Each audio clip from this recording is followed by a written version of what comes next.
Hi everyone, in this video we are on page 13 of the practice set. So these 4 problems will rely on a Venn diagram that you draw. So we are given the intersection, so we can use that to figure out what is just in either of the 2 circles and also how much is in the universal set probability by subtracting those items from 1. So these 4 problems go together with one Venn diagram.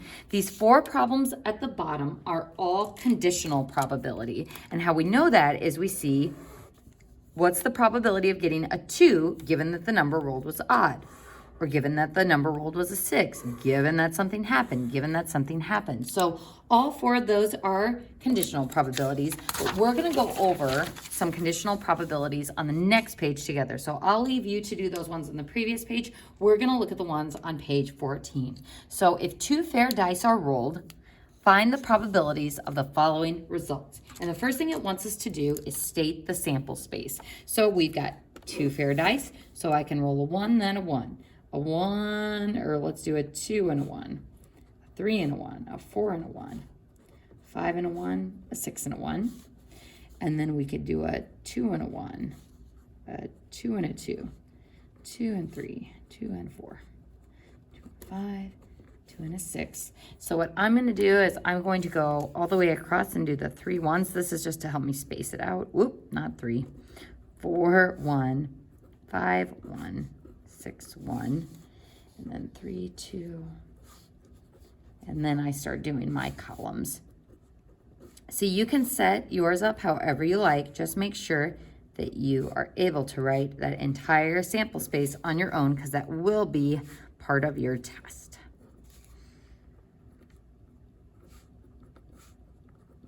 And 6 and 1 and 2. Whoops, 2. That's why you don't want to go too fast. 2 and 3 and 4 and 5 and 6 and 2 and 3 and 4 and 5 and 6, 3, 4, 5, 6. Woof. So there is our sample space with a few not so pretty numbers. But that is what we are looking for on number 42. So how many outcomes do we have? A total of 36. And that is important because that gives us that total sample space. So 36 outcomes. All right, folks, so let's start looking at these conditional probabilities. We want to find the probability that we get a sum of 8 given that the sum is greater than 7. Given that the sum is greater than 7. So the first thing we want to do is use our given information to narrow down our sample space from 36 outcomes to however many outcomes give us a sum greater than 7. So greater than 7 means 7 is not included. So I'm going to start over here with the 8s. So remember your sums for these kind of go at a slant. So 2 and 6 is 8, 3 and 5 is 8, 8, 8, 8, 9, 9, 9, 9 for the sums, 10, 10, 10, 11, 11, and 12. So this is the first narrowing of my sample space. So given that the sum is greater than 7, the conditional probability narrows denominator to a smaller total. Narrows the denominator to a smaller total. So instead of 36 outcomes, there are only 1, 2, 3, 4, 5, 6, 7, 8, 9, 10, 11, 12, 13, 14, 15 outcomes that have a sum greater than 7. So we want to know if we are given this as a sample space already, that's what our given is, then what is our probability of getting a sum of 8? So how many out of just these circled pink ones will give us a sum of 8? That's going to be this first slant part.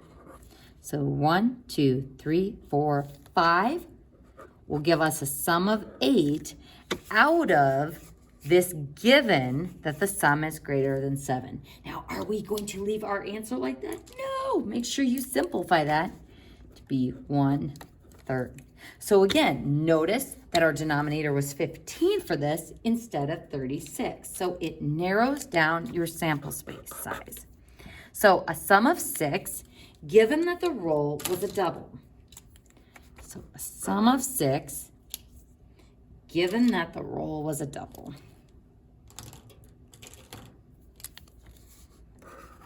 So two identical numbers. So given that our roll was a double, that would be 1, 1, 2, 2, 3, 3, 4, 4, 5, 5, 6, 6. So how many outcomes are a double? 1, 2, 3, 4, 5, 6 of them.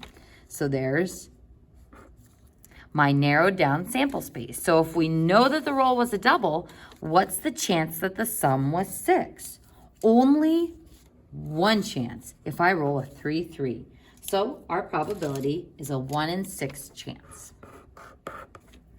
Moving on, a double, given that the sum was 9. So I better switch colors here.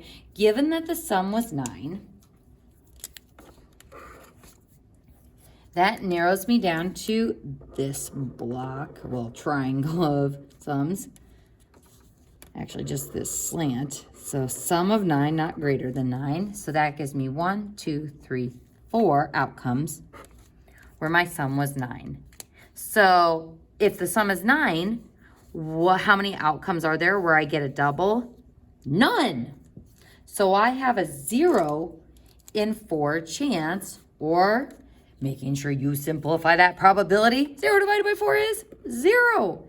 So if the sum is 9, there's no way that it can be a double roll, because a sum of 9 with doubles would be 4.5, and we know 4.5 isn't on a normal dice. So this probability would be 0.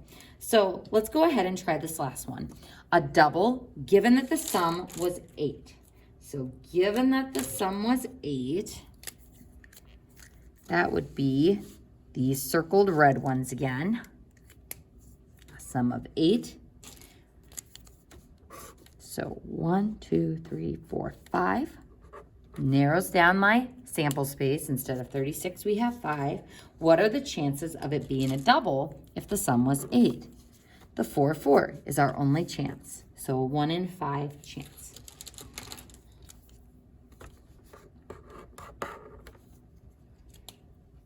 All right, folks, let's see how we can use conditional probability with a deck of cards. So this is where we kind of start getting into some card counting theories. So if 2 cards are drawn without replacement, such as dealing a handout, I deal them 1 card and then I deal them another card, then we have conditional probability. So number 47 says, what is the probability that the second is a heart given that the first is a heart? All right, folks. So how many cards are in a deck? 52. So what we're going to be doing is taking those 52 outcomes and narrowing down the sample space. All right, folks. So if the first is a heart, what is the probability that the second is a heart? So the probability of drawing a heart would be 13. But I want to know, what is the probability, 13 out of 52. We want to know the probability of drawing a second heart. So folks, if we take out 1 heart from the deck, how many cards are now left? 51. So given that the first is a heart, it narrows down my sample space to be 51 because we took 1 card out. So that's the first way we have to use this given information. So it does narrow down the sample space, but it also affects my outcomes for this one. So folks, if I draw a heart, how many hearts out of the 13 total are left? Only 12. So we took 1 card out, so 52 minus 1, and that card was a heart. So we have 13 minus 1 left. So this example is interesting because since I am taking the cards without replacement, it is not only affecting our denominator, but it can also affect our numerator as well. Now, folks, a lot of times this one is evasive as far as simplifying it. 12 over 51, a lot of times students think that looks prime. But just a reminder of how you can check yourself on your calculator. 12 divided by 51, math, enter, enter, yuck. And we see that it reduces by dividing both of those by 3 to 4/17.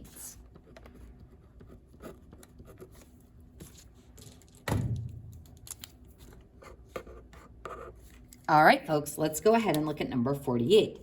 The second is black, given that the first is a spade. So given that the first is a spade, how many cards are left if we have taken one out? 51 again. The second is black, given that the first is a spade. So how many black cards are there? There are 13 spades, and there are 13 clubs, for a total of 26 black cards. But if the first one I drew is a spade, then I subtract 1, and now there are only 12 plus 13, or 25 black cards left. So we have to think about how the given is affecting the sample space and how it's affecting what we are looking for. Now, 25 out of 51, I cannot reduce that. That is just my gross little probability. Number 49, the second is a face card, given that the first is a jack. Folks, I'd actually like you to pause the video and just go ahead and see what you can do with number 49 and 50. So on both of these, we're given that the first is a jack. So we have lost one of our 52 cards and there are 51 left. So the second is a face card. So how many face cards are there?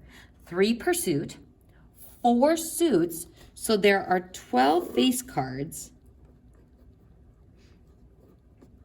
But if the first one drawn is a jack, how many face cards are now left? Only 11.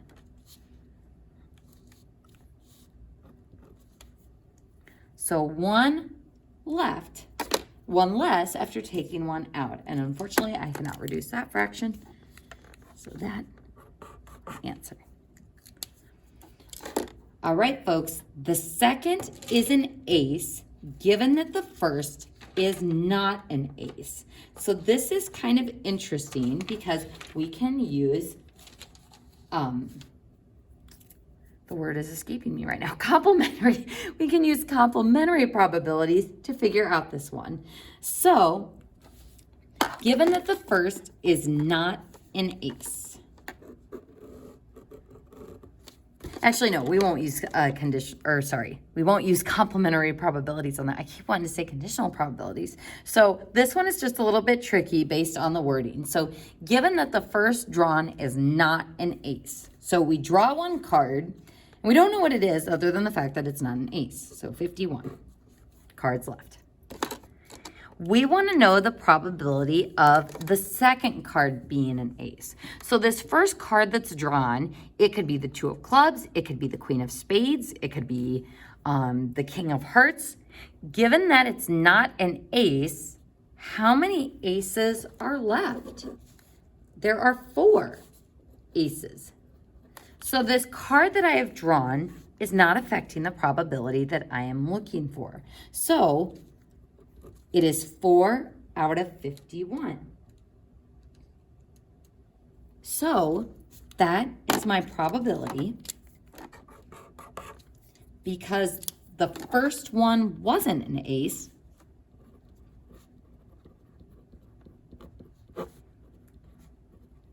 So all 4 are left. All right, folks, so hopefully we are feeling a bit better about conditional probability.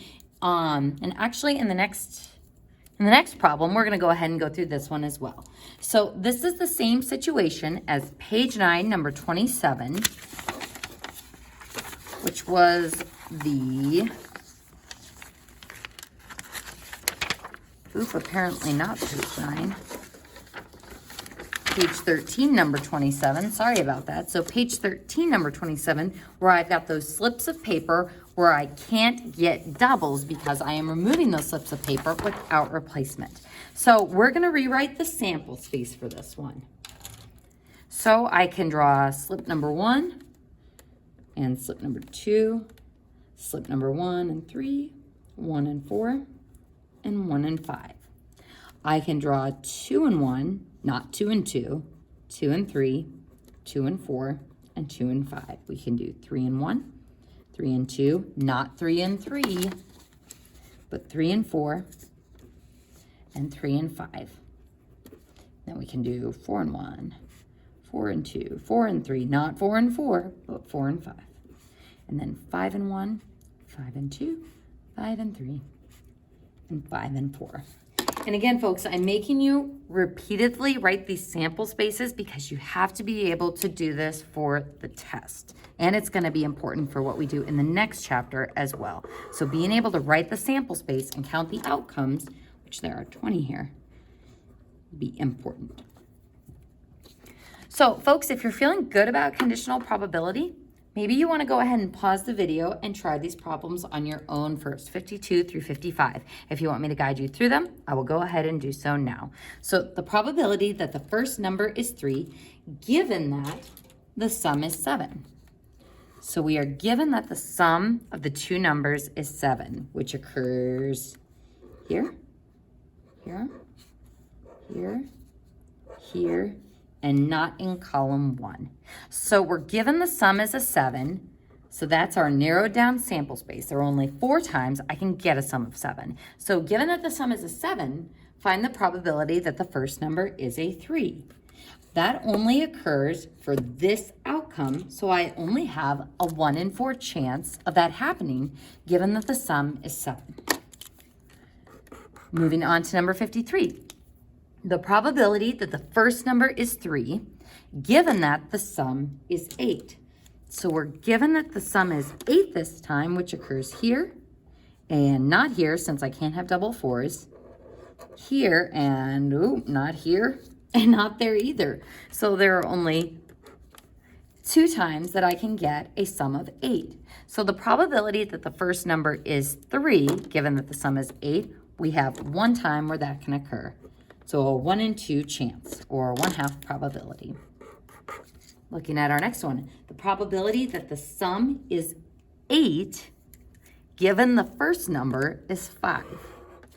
So given the first number is 5, that gives me those 4 options. And the probability that the sum is 8, that is happening 1 time with 5 and 3. So a 1 in 4 chance. Next, for number 55, the probability that the sum is 8, given that the first number is 5. So given that the first number is 5, same sample space here, so 4. The probability that the sum is 8, there is a 1 in 4 chance of that happening. Oh, and actually, folks, number 55 is the same as number 54. This should be that the sum is 8. Let's cross this off. This should be the probability that the sum is 8, given the first number